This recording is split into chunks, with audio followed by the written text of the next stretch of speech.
दो जादुई लिपस्टिक का जादू। झुंझुनपुर गांव में राधिका नाम की एक लड़की रहती थी। राधिका बहुत ही नेक और दयालु लड़की थी। वो हमेशा दूसरों की मदद किया करती थी। लेकिन राधिका दिखने में ज्यादा खूबसूरत नहीं थी। उसका रंग काला था। राधिका जब बहुत छोटी थी तभी उसकी माँ का देहांत हो गया था। राधिका की माँ फूल बेचा करती थी। उसी से उसके घर का गुजारा चलता था।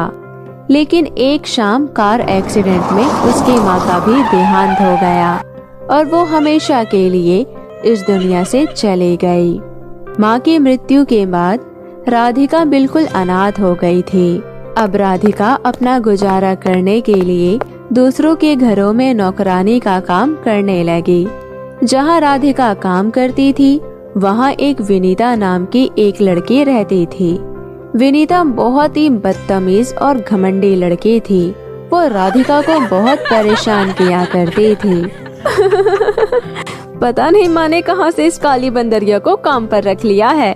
मुझे इस काली बंदरिया को इस घर से निकालना है। मैं क्या करूँ कि ये काली बंदरिया इस घर से हमेशा के लिए चली जाए। मुझे कुछ सोचना पड़ेगा। विनीता अपनी माँ के पैसे लेकर चुपके से राधिका के बैग में डाल देती है। अब देखती हूँ ये काली बंदरिया कैसे यहाँ काम करती है। राधिका अपने काम में लगी हुई थी। थोड़ी ही देर में विनीता की माँ वहाँ आती है और विनीता से बोलती है, अरे विनीता बेटा, तुमने मेरी अलमारी खोली थी क्या? नहीं माँ, मैं तो कब से अपने कमरे में बैठकर पढ़ाई कर रही हूँ। लेकिन हुआ क्या है माँ, आप इतनी परेशान क्यों हैं? अरे बेटी, मेरी अलमारी से कुछ पैसे गायब है। मुझे तो समझ में ही नहीं आ रहा है कि मैंने वो पैसे कहाँ रख दिए। मुझे तो नहीं पता माँ, घर में सुबह से कोई आया भी नहीं है। मुझे लगता है हमें एक बार इस नौकरानी के बैग को चेक कर लेना चाहिए, क्योंकि सुबह मैंने इसे आपके कमरे की सफाई करते हुए देखा था। अरे वो नौकरानी तो बहुत शरीफ और भोली है, वो ऐसा काम नहीं कर सकती। माँ, आप बहुत भोली हो। आपको नहीं पता, ये शरीफ दिखने वाले लोग सबसे ज्यादा खतरनाक होते हैं। एक मिनट, मैं उसका बैग चेक करती हूँ। ये देखो माँ, इसमें तो बहुत सारे पैसे हैं। मैंने पहले ही कहा था, इस गरीब लोगों का हमें कभी यकीन नहीं करना चाहिए। विनीता की माँ गुस्से से राधिका को बुलाती है और उसे जोरदार थप्पड़ जड़ देती है। कमीनी, चोर, हमने तुझ पर तरस खाकर अपने यहाँ काम दिया, अपनी बेटी की तरह तुझे समझी और तू मेरे ही घर में चोरी कर रही है। अरे तुझे कुछ चाहिए था तो मुझसे मांग लेती। ये घिनौनी हरकत करने की क्या जरूरत थी? अब निकल जा मेरे घर से, दोबारा अपनी शक्ल मत दिखाना। नहीं मालकिन, मैंने आपके पैसे नहीं चुराए। मेरा यकीन कीजिए, मुझे इसके बारे में कुछ नहीं पता कि ये पैसे मेरे बैग में कैसे आए। जब तुमने पैसे नहीं चुराए तो ये पैसे तेरे बैग में खुद चल कर आ गए क्या? झूठी कहीं की, तुझे सुनाई नहीं दिया माँ ने क्या कहा? हमारे घर से निकल जा, वरना मैं अभी पुलिस को बुला लूंगी। राधिका रोते रोते वहाँ से दूर नदी के किनारे निकल जाती है और वहीं नदी के किनारे बैठकर खूब रोती है। माँ, पिताजी, आप तो जानते हैं ना, आपकी बेटी ने चोरी नहीं की, लेकिन फिर भी इन लोगों ने मुझे चोर बोलकर घर से निकाल दिया। माँ, आप लोग कहाँ हैं? आप लोग क्यों मुझे इस दुनिया में अकेला छोड़कर चले गए? मेरा इस दुनिया में कोई नहीं है। मैं अब कहाँ जाऊंगी, क्या करूंगी?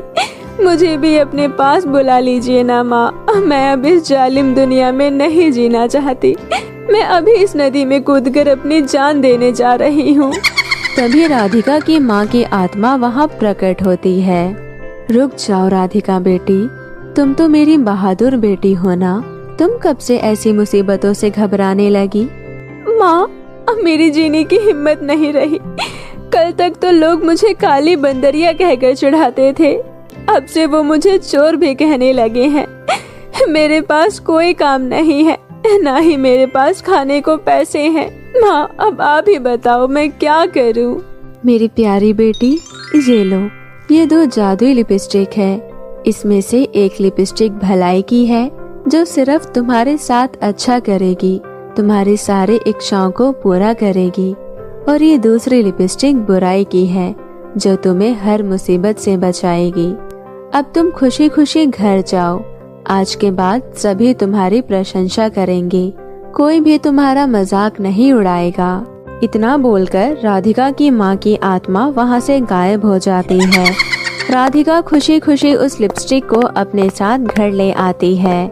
राधिका जैसे ही अच्छाई की लिपस्टिक को अपने होठों पर लगाती है, लिपस्टिक लगाते ही राधिका बहुत ही सुंदर हो जाती है। राधिका अपने आप को जब आईने में देखती है तो बहुत खुश होती है। राधिका को बहुत भूख लगी थी और वो बोलती है, काश मेरे सामने खाने की बहुत सारी चीजें होती। राधिका के इतना कहते ही उसके सामने टेबल पर तरह तरह के खाने की चीजें आ जाती है। इसके बाद राधिका फिर कहती है, काश मेरा घर और बड़ा हो जाता। इतना कहते ही राधिका का बहुत ही सुंदर और बड़ा घर बनकर तैयार हो जाता है। ये देखकर राधिका बहुत ही खुश होती है। राधिका के पास अब किसी भी चीज की कोई कमी नहीं होती है। राधिका अपने साथ साथ बाहर जाकर सभी गरीबों की खूब मदद करने लगती है। जिसको जिस भी चीज की जरूरत होती, राधिका अपनी जादुई लिपस्टिक से वो लाकर उसे दे देती। इस तरह गांव में सभी लोग राधिका की खूब इज्जत करने लगे। सभी लोग राधिका की खूब तारीफें करते और उसे अपना मसीहा की तरह मानने लगे। ये सब जब विनीता को पता चलता है तो वो राधिका से बहुत जलने लगती है और सोचती है, कल तक तो ये मेरे घर में नौकरानी थी, इसके पास तो खाने तक के भी पैसे नहीं थे। आज एकदम से ये महारानी इतनी अमीर कैसे हो गई? शायद इसके हाथ में कोई खजाना लगा है, मुझे पता करना होगा। आखिर इसके पास इतना सब कैसे आ गया? ये सोचकर विनीता राधिका का पीछा करती है। घर जाने के बाद राधिका जादुई लिपस्टिक लगाकर उससे अपने लिए एक नया लहंगा मांगती है और जादू से उसके पास एक नया लहंगा आ जाता है। विनीता ये सब देखकर सब समझ जाती है। अच्छा, तो ये सब इस जादुई लिपस्टिक का कमाल है। अब तो ये जादुई लिपस्टिक इस भिखारिन के पास नहीं, मेरे पास होना चाहिए। इस जादुई लिपस्टिक की असली जगह मेरे पास है। ऐसा सोचकर एक दिन विनीता चुपके से राधिका के घर में घुस जाती है और उसका जादुई लिपस्टिक ढूंढने लगती है। तभी उसकी नजर बुराई की दूसरी जादुई लिपस्टिक पर जाती है। बुराई की लिपस्टिक लगाने से इंसान बदसूरत हो जाता है और वो जो भी मांगता है उसका उल्टा ही होता है। लेकिन विनीता को ये बात नहीं पता थी, इसलिए वो उस लिपस्टिक को लेकर खुशी खुशी अपने घर आ जाती है। इसे लगाकर मैं भी बहुत अमीर हो जाऊंगी। विनीता ने जैसे ही उस लिपस्टिक को अपने होठों पर लगाया, वो बहुत ही बदसूरत हो गई। अरे ये क्या हुआ? मैं इतनी बदसूरत कैसे दिखने लगी? ये क्या हो गया? मैं दोबारा कोशिश करती हूँ। इसके बाद विनीता एक ही बार में लिपस्टिक से बहुत कुछ मांगने लगती है। हे जादुई लिपस्टिक, मुझे बहुत सुंदर बना दो, मुझे दुनिया की सबसे अमीर लड़की बना दो और उस राधिका की बच्ची को गरीब कर दो। और ये गांव के जो लोग उसकी तारीफें करते रहते हैं ना, ये सब अब से मेरी तारीफ करने लगे। विनीता ने जो कुछ भी मांगा, बुराई की लिपस्टिक ने सब कुछ उसका उल्टा विनीता को दिया। विनीता और भी ज्यादा काली और बदसूरत दिखने लगी और उसके घर के संपत्ति भी सब खत्म हो गई। वो दुनिया की सबसे गरीब लड़की बन गई और गांव के सभी लोग विनीता की बुराई करने लगे। ये सब देखकर विनीता बहुत घबरा गई। हे भगवान, ये सब मेरे साथ क्या हो गया? विनीता रोते हुए राधिका के पास गई।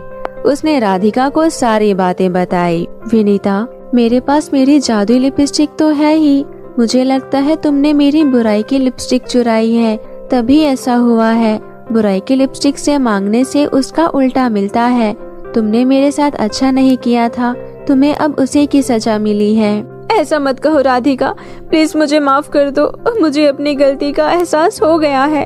अब से मैं कभी किसी के साथ ऐसा नहीं करूंगी। भगवान के लिए मुझे ठीक कर दो। फिर राधिका ने अपने होठों पर पहली लिपस्टिक लगाई और बोली, हे जादू लिपस्टिक, विनीता को फिर से पहले जैसा कर दो। राधिका के इतना कहते ही विनीता पहले जैसे हो जाती है और वो राधिका को धन्यवाद कर खुशी खुशी अपने घर चली जाती है। तो मेरे प्यारे दोस्तों, कैसी लगी आपको मेरी ये कहानी? मुझे कमेंट करके जरूर बताएं और अपने दोस्तों के साथ भी शेयर करें। और हाँ दोस्तों, अगर आपको कहानी पसंद आई हो तो हमारे चैनल चंदा टीवी को सब्सक्राइब कर ले, ताकि हम आपके लिए ऐसे ही और नई मजेदार कहानियाँ लाते रहे। तब तक के लिए आप अपना ध्यान रखें। बाय बाय दोस्तों।